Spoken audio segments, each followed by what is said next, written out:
Kardeşler sual verirler. Namazda Fatiha suresinden sonra niye amin deyirlər? Bunu ben indi sana dəlil gətirib qoysam deyəsən yox, belə Gətir bir deyirlər. dənə dəlil qoy ortalığa, tez elə. 4 dənə, mən qoy 4 dənə gül atsın mən Hayır, 4 qardaşlarım. dənə gün lazımdır. İndi bu dəqiqə cavab istəyirəm.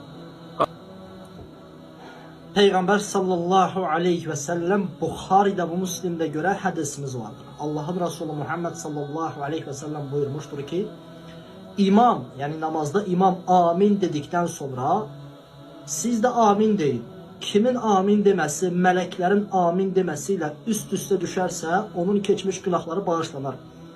Hadisin özünde delildir ki biz amin deyəndə melekler de amin deyir. Amin yani necə?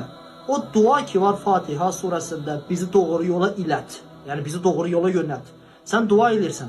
Amin demek de bu duayı Allah'ım kabul et mənasındadır.